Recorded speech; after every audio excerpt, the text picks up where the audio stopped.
So a couple of years ago, well, actually, this goes back to 2017, 2018, when the U.S. administration limited the access that ZTE and Huawei had to U.S. tech products.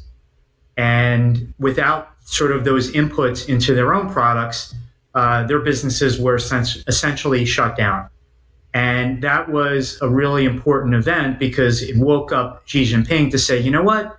We cannot rely on the US as much as we used to. And we need to start a whole campaign here on developing our own technologies, our own competitiveness, and our ability to do things ourselves rather than relying on them as a trading partner. To your point, I think the leadership in China panicked a little bit. They did think if they're banning us from semiconductors today, tomorrow it could be chemical products, it could be auto parts, it could be anything. And so they decided to, essentially, they told the banks, guys, normal loans to real estate, all the money has to go to industry, all the money has to go into developing our own tech system. They also got all the big tech guys in a room and said, guys, the US has declared economic war on us. I know you've been making lots of money, optimizing puppy videos on the internet, and this was great. Well done, you. But from now on, you guys have to develop semiconductors. You have to develop your own servers, your own software. Now, China today, China produces more STEM graduates every year than the whole rest of the world combined if you exclude India. It's China in 25 years has gone from 350,000 university students a year to 12 million university students a year. So it's an improvement in human capital. And this human capital is essentially being driven for the past 7 years towards you have to develop our own tech solutions. We have to develop our own industrial solution. We have to completely de-Westernize our supply chains. And now all of a sudden we wake up to a world in which China's producing the best cars, not just the cheapest cars, but also the best cars. One of my go-to sayings is that when China enters a room, profits walk out. So China has entered the AI room. So if you think there's going to be tons of profits in AI, I think you're delusional. My 30 years of living in China have taught me that if you're competing with China, you've taken a wrong turn. Like you need to take a deep look in the mirror and think about the choices you've made in your life. Because if you're competing with China, things are going to be very tough for you. So when it comes to AI, let's not kid ourselves. China is in the room. There will be no profits in that room. We used to identify Chinese products as being cheap, and they were. It was cheap products being made cheaply. This is, I think, the mindset we have to shift ourselves. And I encourage everybody to go to China today to see what's on offer: the trains, the cars, the phones, the fintech solutions. We've been leapfrogged, and I think deep down, we have this sort of superiority complex in the West where we're like, well, of course our products are better. So how do we compete? What are we deciding in the Western world, whether in Europe, whether in the United States? Essentially, we're saying, we can't compete with this. Let's put up tariff barriers. Let's in fact just block their products. Let's embrace protectionism. But down this path, this is not a way to get your products better. You go down this path, which is the path that Brazil went down, the path that Argentina went down.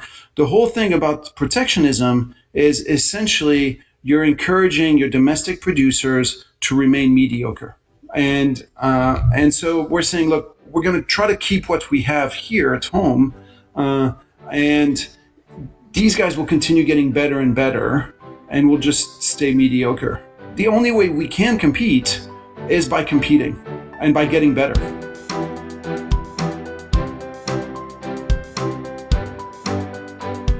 Hi, it's Marcus here from bsvsearch.com.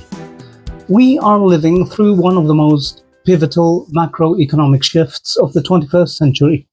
It's not a Cold War, but something far more complex. As Lewis Harvey, founder of Gavekal Research, explained in a recent Risk Reversal podcast, the U.S. China relationship underwent a seismic rupture in 2018, when the U.S. cut off Huawei and ZTE from critical semiconductor technology. That moment didn't just disrupt two companies.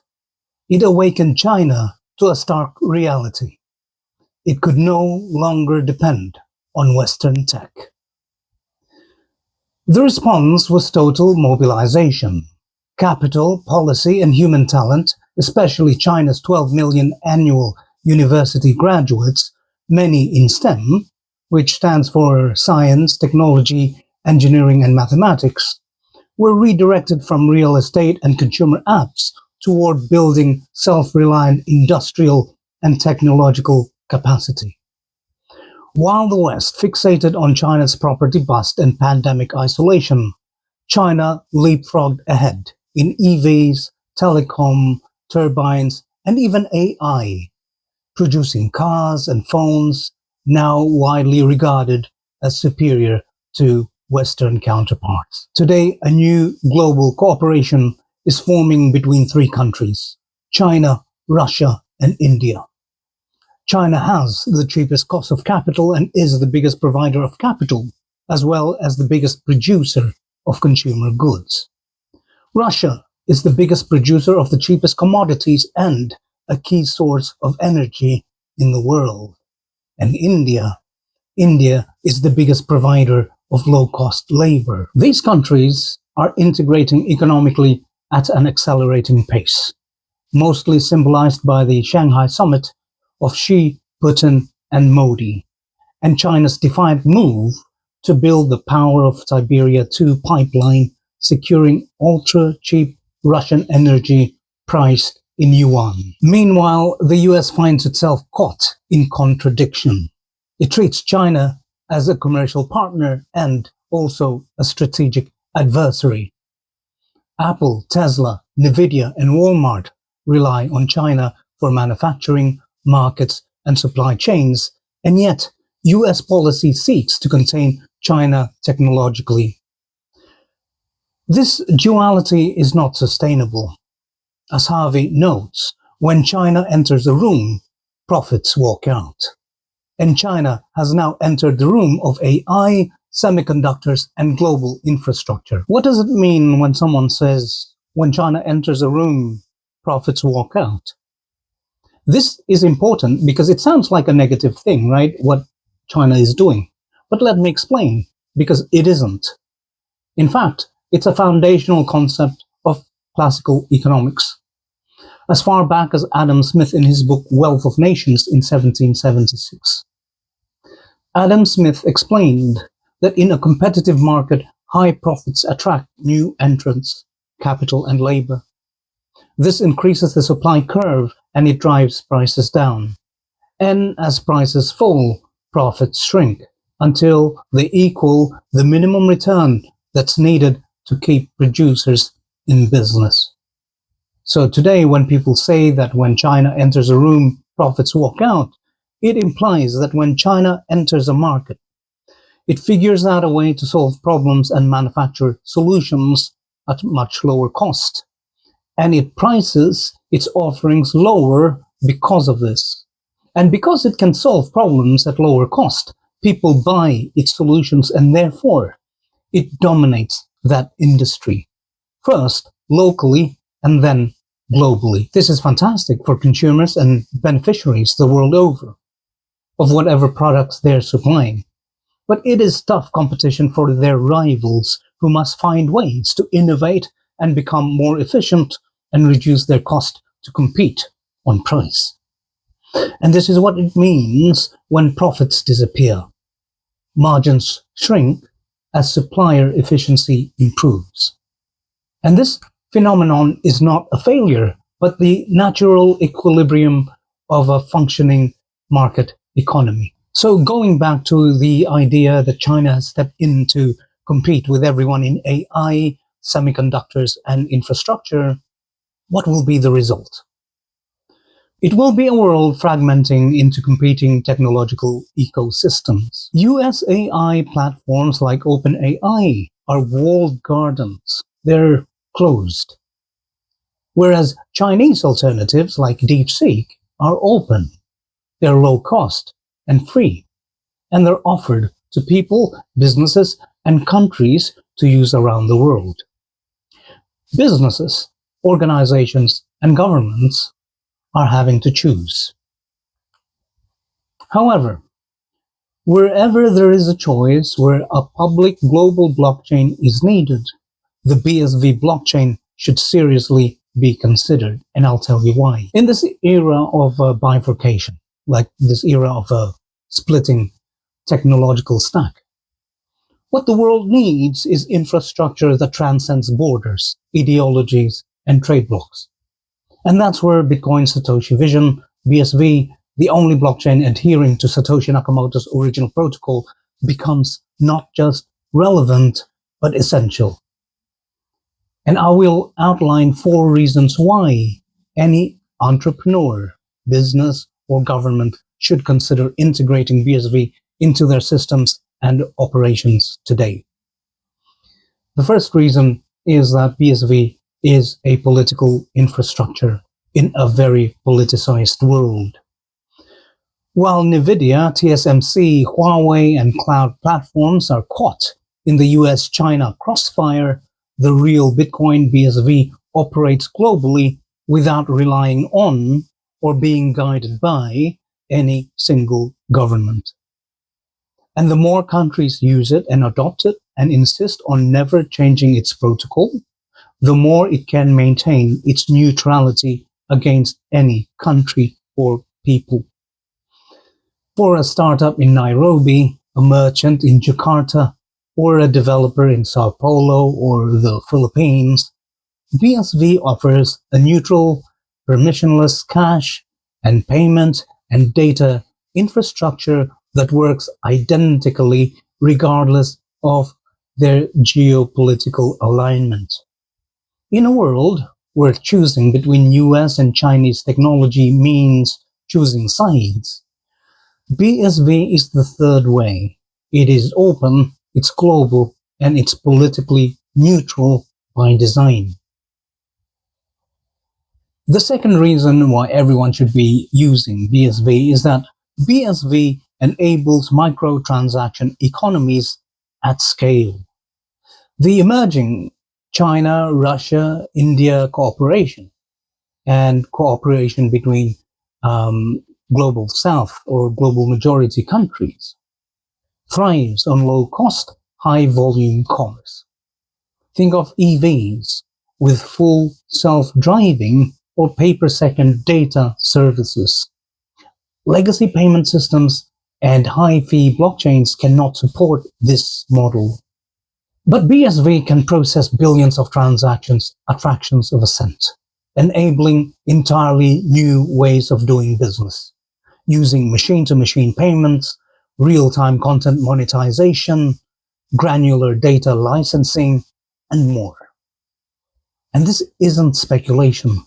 It's using BSV for its utility. And it aligns perfectly with the cost structure of the world's fastest economic trends. The third reason why everyone should be using BSV in this environment of competition between the US and China is that BSV is truly open. It's not closed AI, and it's not like the cloud giants of today. Paradoxically, US technology, born in an open society, now offers closed, proprietary systems that lock users in. Think of OpenAI APIs or CUDA. China's technology by necessity has gone open, like DeepSeek, to crowdsource innovation. But both remain tied to national agendas. BSV stands apart.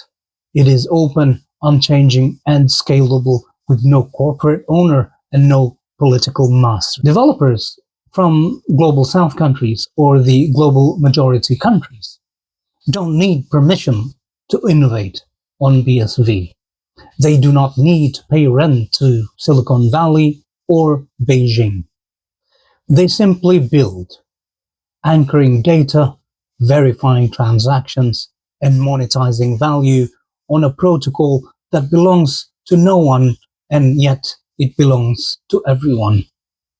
The fourth reason why you should be consider using and adopting BSV is that BSV is an industrial-grade efficiency tool for the AI and robotics era. China's competitive edge isn't just about low wages, as many in the West still believe. It is about systemic efficiency. cheaper energy, faster iteration cycles, integrated supply chains, and products that outperform Western counterparts at a fraction of the cost.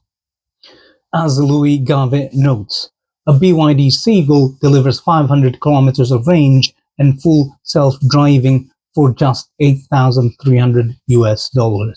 It's a feat of engineering and cost discipline that Tesla cannot match. In this environment, every layer of operational friction becomes a liability.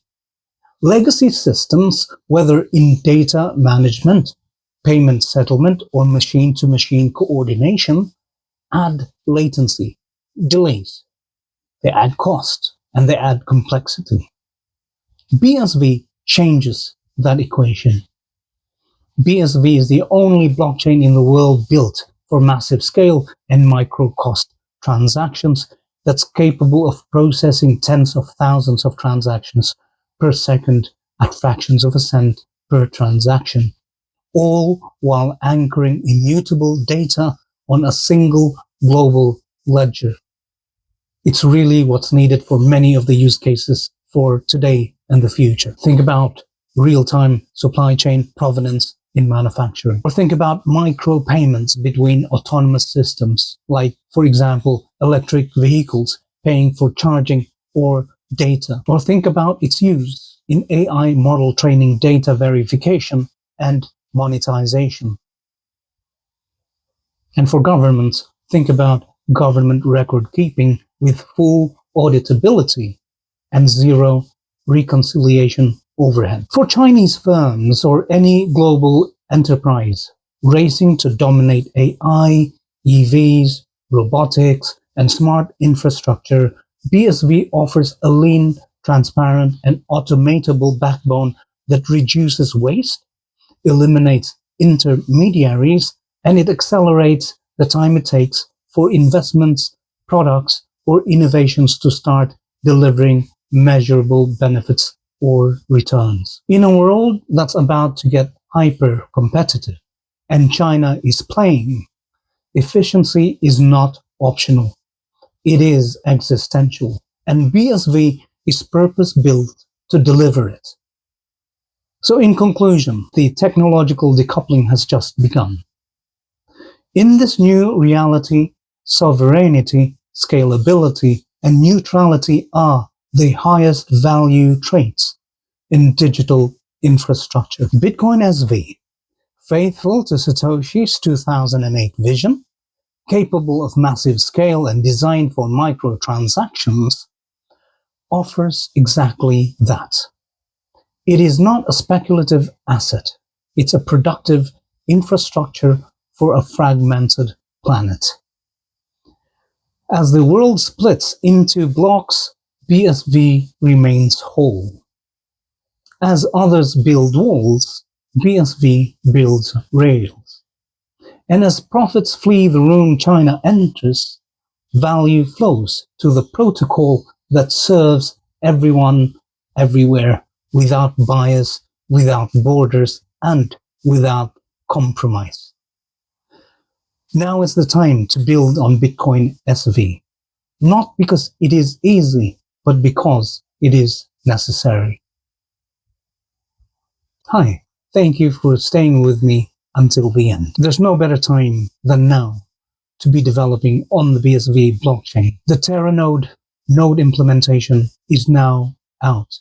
It's ready for production. You can study its code so that you can understand how it can work for you. What Terra node does is it enables the BSV network to process millions of transactions per second. So whatever you're working on, regardless of whether you're a country, a company, a business, an entrepreneur, BSV blockchain can handle whatever you can throw at it.